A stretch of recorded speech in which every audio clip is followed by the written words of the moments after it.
où il faut parler.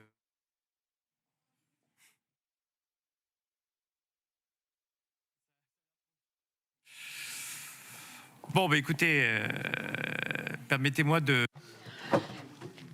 Allow me, please, to kick off this press conference. I'd like to apologize for the delay, but as you've been able to see, most of the delegations and partner countries had a lot to say, and it was important to me to let them say their words. I'm Joëlle Giraud. I work for the French government. I'm in charge of social cohesion with mountains and rural affairs in my remit. And so I have been involved with USAP for a long time. I was the president of the National Mountain Council in France, and I've been involved in all mountain bodies for forever and ever. And I am part of the European Federation of Mountain Councillors. So today we're going to talk about a strategy which we have been defending, some of the traditional players here. So, first of all, there was a regional committee who spoke out. The South Tyrol, I'd like to tip my hat to the South Tyrol. They are taking over the presidency with the Trento region, and the Trento region, rather. And at the time, the president of the South Tyrol, who was also president of the regional committee, and they made it possible to adopt this macro-regional strategy. I really do want to commend the mountain strategies of all of these territories, including ourselves, whether we're talking about here in the big cities or out in the regions. There have been many applications in the macro-regional strategy for the Alps. I'm really delighted that today we can hold this forum live. We're here in the flesh. In December 20, we weren't able to do it, but it's great that in 2021 we are. So, and this is taking place a couple of days after the signing of an important document for us between France and Italy. And this is the Italian train coming into France. And it really is important because France was president for 2 years. And our presidency was carried by the state and the PACA region, the Auvergne-Rhône-Alpes, and the Bourgogne-Franche-Alpes region. So there are 3 regions plus the French state.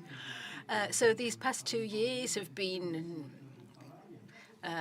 stamped with the COVID, of course, but we wanted to hold this meeting. And I'd like to thank Christiane Barré, who is General Delegate for USALP. Such a lot of hard work has gone into this meeting. We have all worked very hard, and USALP has served as an incubator for public policies in different countries. We're talking about work on sustainable tourism for all seasons, protecting biodiversity, preventing natural hazards, and Renaud, in our previous meeting in Marseille, we launched our strategy to aim for special funds to the European Union. I'd like to thank the European Union for rising to the task and helping us with that. We worked an awful lot also, and Marie-Guide Buffet will say as much. We worked a lot on including the youngsters. There's one topic which I hope will continue into the future. There's a general meeting about tourism in the mountains, because mountain tourism is suffering at the hands of global warming, of course, but that's not all. There are all kinds of changes. The pandemic has triggered more mutations, and tourism has suffered in the mountains. And we have to take care of tourism in the mountains. So above and beyond all of the subjects which I've mentioned, I'm really thrilled that we founded our youth council here today, because our future depends on how the change makers, those who are going to bring about change, how they are going to be able to do that. So we really need to listen to the point of view of youngsters in the Alps. I don't want to take up any much more of your time because I've got my list of people to thank is absolutely endless. But today, I really want to say that USALP today is living proof that macro-regional strategies are functional. People have criticized them and saying it's there's no extra money here, but here it is an intelligent coordination of public funds, European funds also, in a region in function of priorities that have been identified by the grassroots. And that is why macro-regional strategies are, and you've got examples, for example, in the Baltic region, and the Danube region. This is a demonstration that in an area where there's some coherency, you can have strategies which too are perfectly coherent. I was born in the Upper Alps, and when I cross northern Italy and I go to Slovenia, I feel more at home than, for example, when I go to the west of France. That's just a cultural fact. So that's what I wanted to say after our General Assembly, which also marks a continuity in the presidency, thanks to our friends from Italy, from two autonomous provinces. We've got the Tyrol province around Bolzano-Bonzen, and also the autonomous province of Trento. Both provinces are very unique in Europe when you look back over history. It's a wonderful symbol today to have this pair of autonomous principles, autonomous provinces, which are taking the helm with their linguistic characteristics. We've got a lot of German-speaking populations there. We've got historical characteristics. It's a wonderful symbol that says that we are European mountain dwellers rather than being the representatives of member states. And that's what the significance is that I want to stress as I hand the torch over to the Italians. Thank you very much, everybody. Ladies and gentlemen, thank you so very much for being here. Please use the mic if you've got a question, and please introduce yourself before you deliver your question. I've just got a couple of words before we open the floor to questions. Let me commend the Commission, French government. We worked hand in hand with Mr. Giroud. I would like to commend the regional presidents that we have here from France. They're not autonomous regions here in France, but we worked hand in hand with them, with Marie Dufay, who is with Bourgogne-Franche-Comté, and my friend representing Auvergne-Rhône-Alpes, Mr. Panécourt. And I'd always like to thank the city of Nice for hosting us here. Madame Forestier is with us here this morning. Thank you very much for hosting us here. The mayor of Nice, Mr. Estrosi, and my vice president, who is in charge of the Alps, who is the mayor of Embrun, and VP of the PACA region. Just to give you some general background information, if you missed the meeting we're at the USALP, it's a European macro region: Germany, Austria, France, Italy, Switzerland, Liechtenstein, Slovenia, 7 countries, 48 regions, and 80,000 residents. Under our presidency, which was extended due to COVID, we find ourselves in a situation where, with my colleagues who are presidents of different regions, we have been very determined to identify and fulfill the priorities of France, which pertain to natural spaces, biodiversity, speed up the energy transition in the Alps, to develop sustainable transport, to develop sustainable tourism in all seasons, to support local economies, encourage youngsters to take part in sustainable development, and enhancing governance. So 42 events were organized under the French presidency. 64 projects are underway, and I would like to thank my colleagues in the regions very much for all of the actions which have been rolled out. Moving on to youth. Yes, Mr. Minister, you have underlined that we have our Council of Youth, which is, or Youth Council has been founded, which is full of wonderful youngsters who are coming up with all kinds of suggestions and initiatives. So transport and mobility is really important to us here. We've got some very clear initiatives, i.e. to create a label for strategic secondary routes. Through PACA, for example, we've got the rail line between Nice and Cuneo in Italy. It's a secondary network which is included into the European rail network so that it too can receive European funding, which is really important in Europe. And a Commission decision is being awaited and promised in 2022. So it's a huge step forward that we've taken there. The draft joint declaration on rail, comparing rail and road, that is part and parcel of our 2021, the year of the rail. Biodiversity, a lot of work has been carried out on the Biodivalp project, which will deploy ecological solutions throughout the Alps. And I would like to thank, in the Alcoltra project, the European Solidarity Fund, which meant that we could help populations who had been impacted by Storm Alex, many millions of euros just for our PACA region.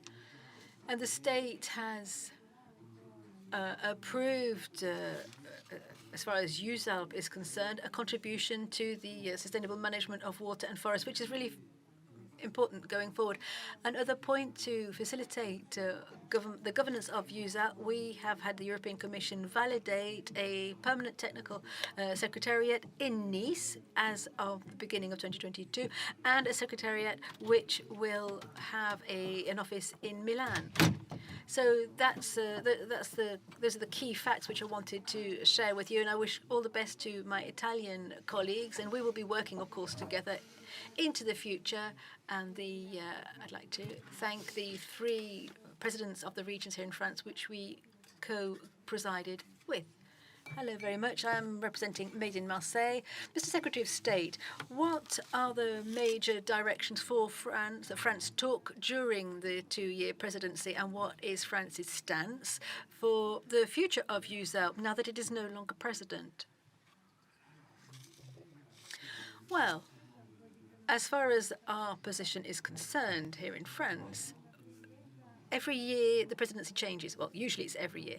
It just so happens that we were in the throes of COVID, and so it was quite difficult to identify a successor. So France offered to take the presidency for 2 consecutive years as a one-off. So what is our heritage? Well, it's exactly what I've just said, really, several themes. Just to be clear, USALP has served as an incubator, if you like, for certain public policies. I mentioned sustainable tourism for all 4 seasons of the year, with that conference which I wanted to highlight, because once and for all, we have different citizens, associations, 30 different alpine valleys were involved in that conference. What I want to stress today as we pass the flame on to the Italians, I think we need to have a conference of tourism transition around the entire Alp zone. And I live on the borderline, live in the Upper Alps. I think we should have same policies which are applied blanket-wise. We really do need to have a mindset on decarbonated mobility also. Working with Fabrice Pancook, who's sitting here to my left here, we worked a lot, and we served as an incubator so that these thought processes could really develop in our region. A lot of these skills and responsibilities are shared between the state and the region. The question of biodiversity now, on all of these themes, for preventing natural hazards, selling local produce, getting youth into the job market. All of the priorities reflect the national future mountain strategy, which I mentioned and was evoked in Saint-Moritz, in terms of engineering for territories to ensure that territories that don't have a lot of engineering, because in the mountain, not everybody lives in La Plagne, a big ski resort. There are some people who live in tiny little valleys, underprivileged in terms of funding. So we have to put the engineering in those zones, and engineering which is generalized but also very specific as well, such as we've just launched a call for tender for new tourism accommodation. So green tourism is a real subject here in France, and it's got a bit of higher profile in the north of Europe. It's not really got such a high profile down here in the south. So people who we need to identify all of these priorities. For us, we are going to continue to work on these. We are not abandoning anybody. The state and the regions are putting their hands in their pockets, and there are the technical structures that are in place which are going to be up and running. So this is a policy of continuity, because the wheel continues to turn, of course. Because USAP is always illustrated as a wheel, for example. We'll change the presidency tomorrow, but we will have our policies which continue. Sooner or later, France will come back to the driving seat and will become president again of this wheel that spins round. So, which means that our foreign friends outside of France and Italy, if they would like to put their hand up and step up to the base, that would be really great, given what we've heard this morning at the General Assembly.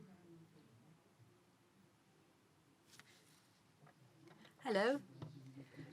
I am from RCF radio station. I wanted to come back on the fact that the COVID crisis has impacted tourism. Does that mean that some new ideas have bubbled to the surface in terms of sustainable tourism in the Alps? We've seen tourism being rather constant throughout the year, whereas in the past it was always a peak in wintertime. Well, first of all, what we see is that each country has its own strategy in terms of whether ski resorts should open or not in light of COVID. So the illness or the disease is evolving. People's opinions are evolving, irrespective of which country you're in Europe. But countries have made their policies over time. As far as France is concerned, for reasons which are as they may be, we've had 2 seasons with no activity whatsoever, and now we've got these health rules which have been implemented for the future. So what do we see? Throughout Europe, we see that there have been major cities, for example, compared to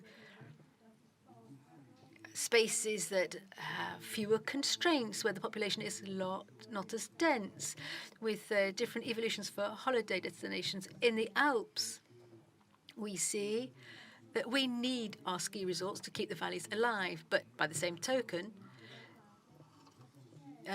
property development is rife. Apartments are being bought up left, right, and centre. There's a lot of buildings all over the place because people want fresh air to breathe. It's absolutely obvious. And so over the past 2 years,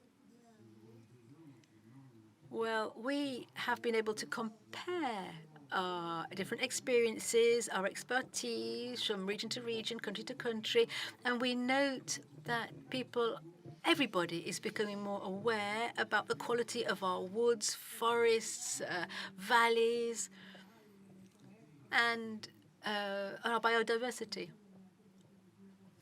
The speaker has switched off her microphone. The interpreter cannot hear what she's saying. The speaker has switched her microphone off again, and the interpreter cannot hear what is being said. So we do have in our area some cooperation, and we have initiated some really strong initiatives. And I would like to highlight the example of it's not an alpine resort. It's in the Jura, it's in my region, but it's a resort where people go to ski. They do cross-country skiing, but they also do some downhill skiing. And this resort is putting in place some investments to ensure that the winter season is not it's not the reference season, that things happen at the other times of the year as well. And all alpine sessions have been participating in working groups, remotely, of course, but it's been a wonderfully intense time for exchange, and it led to a structural solution within our area around the transformation of our resorts and what the climate is forcing us to do. We have to restructure because of the climate. This sustainable tourism conference means that we can't only count on the snow. We have to make investments. We have to make investments that take into account the fact that there's going to be less and less snow, but help the resorts to develop. So we have to identify the bases for development, but on a sustainable basis and not in terms of using a single resource, which just happens to be the snow. Just to answer precisely to your question, it's not the sanitary crisis that unleashed the change. We're in a time of transition.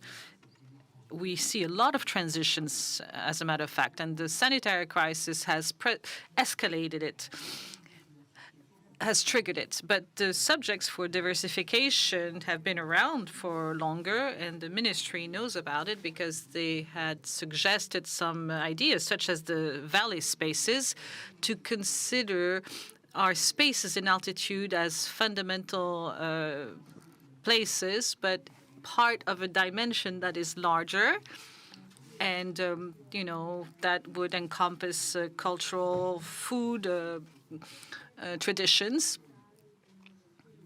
The other thing is there's not only one mountain. We have the Alps and a diversity of mountains within the Alps with different altitudes, different spaces that are not exactly the same. So we cannot have one decision that would come and would be applying to all territories. It depends from one case to the other. We are looking at a global approach with a will to change the seasonality of mountains, and make them live throughout the year.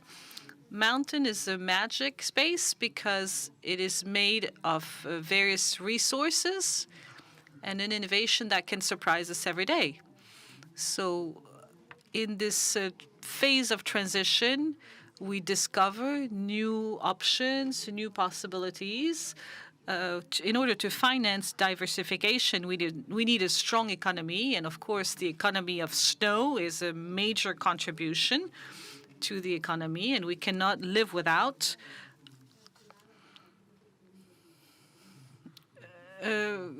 Just a little precision from a financial point of view. What has changed in terms of financing is that we were supposed to support the transition throughout an engineering program. General engineering, so territories could reinvent their future with sustainable data in terms of the snowfall, for example. That's the example that Marie-Guite was giving early on.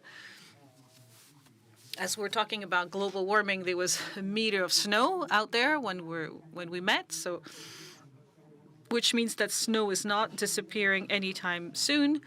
But all these issues of engineering were crucial to make sure that all territories were equal. But without the COVID crisis, we wouldn't have had the investment fund to help bring to life these mutations and these transitions. So at the government level and at the level of the regions, we had maybe 300 million euros on the contracts for the region.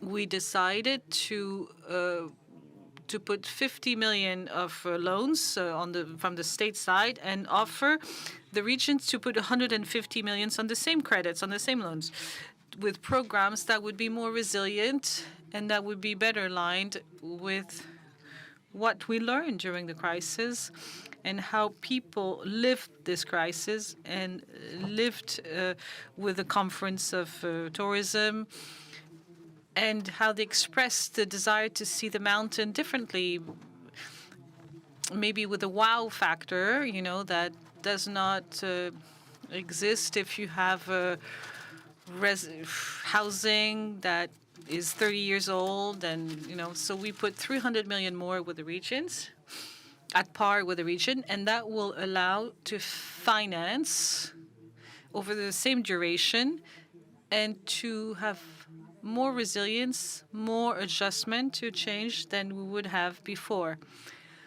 As Fabrice said, it was a trigger of a number of things.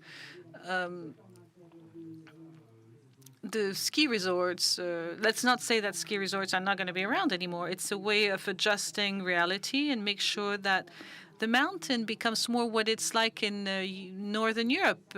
It's a mountain that people go to every season of the year. It's not. We had a model of development in the 50s and the 60s that was just a residence, tourist residence. In Switzerland, it was more family hotel that was the model. We have to adjust the mistakes from the past, and that's why we put money on the table. Hello, Christine Navas for La Tribune Côte d'Azur. I would like to know, USALP, is it just a consultation body or does it have means?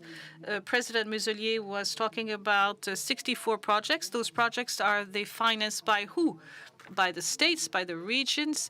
Is USALP benefiting from a resource that they can allocate to the implementation of the projects?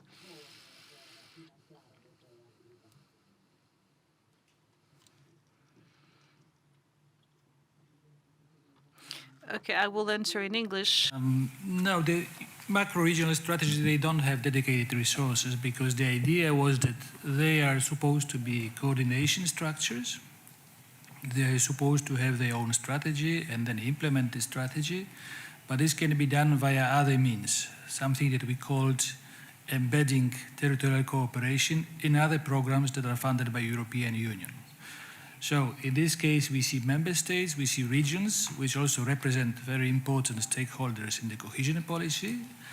They have their programs, and by the way, we are right now very close to finalize the partnership agreement with France on the use of those funds, both regionally and nationally. And this provide the means for making or for implementing the objectives of the strategy. So if you look at tourism, if you look at energy, all those programs have the means, all those projects are eligible. And on the top of this, we have a number of programs which are managed directly by Brussels, if you want, by European Union, by the Commission, such as LIFE, for example, or Digital Europe, and those can be used for this purpose as well. Merci. Thank you. So you have the Digi region represented by the new boss who's in charge of the macro regions, who can answer to you directly. But let's make it clear. This coordination is very important because it allows us to earmark some strategies of the European Union on territories such as the Baltic, the Danube, the Alps, with the consistency that we would never have had. And even though it's fundamental, we cannot consider that the Alpine Arc is just a matter of local or national authorities. The stakes are much higher, much too high. Ladies and gentlemen, do we have any other questions in the room? Oh, still for RCF. I wanted to ask a question that is maybe more local, but that also has a dimension throughout all of the Alps. We had the Alex storm that was dramatic. Did it challenge the way the urban planning of some valleys, the planning of some valleys, and the question that we may ask ourselves in a way to do the urban and planning of these valleys, and including the Jura, for example? Regarding the disaster of the Alex storm,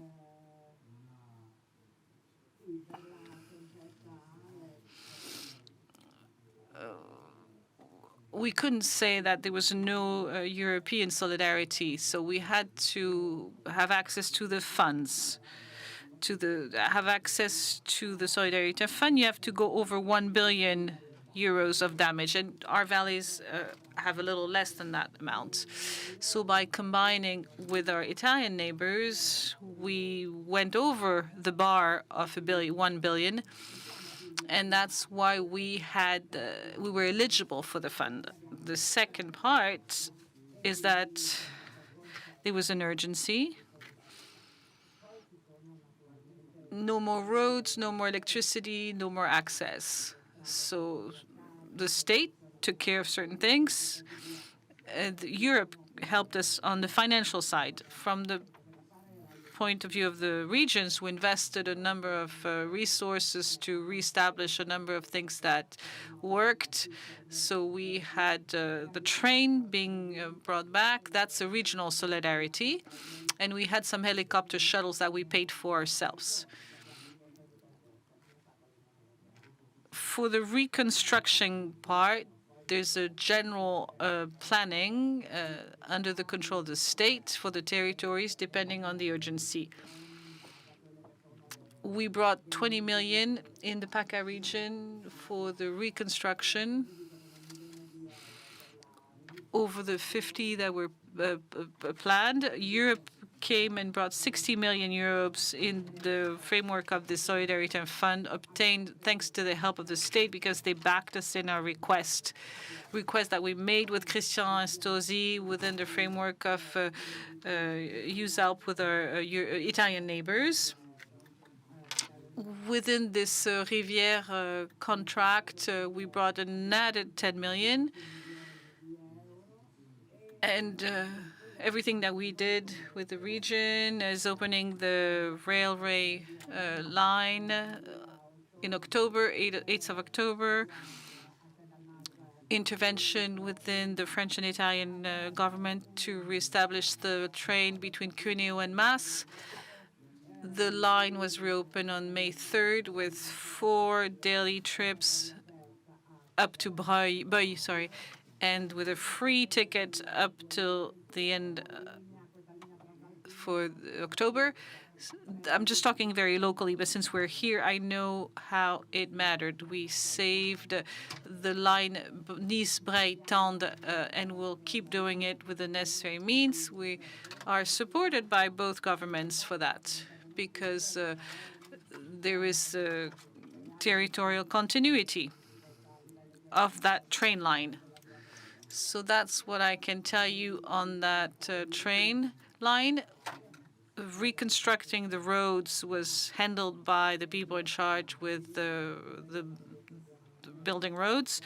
We took care quickly on saving the bridges and the quays, and put together a shuttle because the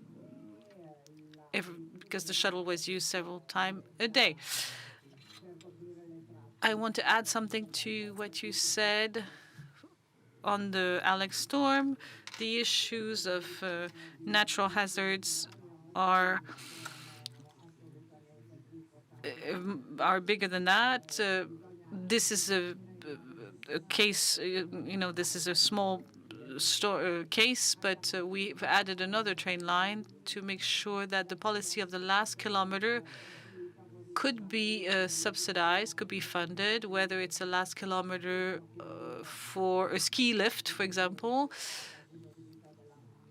that exists in a number of countries, more in the Pyrenees, by the way. We've also added those credits to make sure that the continuity of roads can be assured. There's a program that is co-financed by the PACA in the Alpes of Haute-Provence, where there have been some credits to do that. I was looking at a different case on the axis of the site of Gavarnie in the Pyrenees, where in public policies it changes the idea that we have of solidarity, including on the topics that are not catastrophes, strictly speaking, but more helping communities who cannot assume the cost of the last kilometer. So that's something to think about when we think about resilience, and do we work on some areas or not in terms of planning. The latest planning must take into account these risks of natural catastrophes.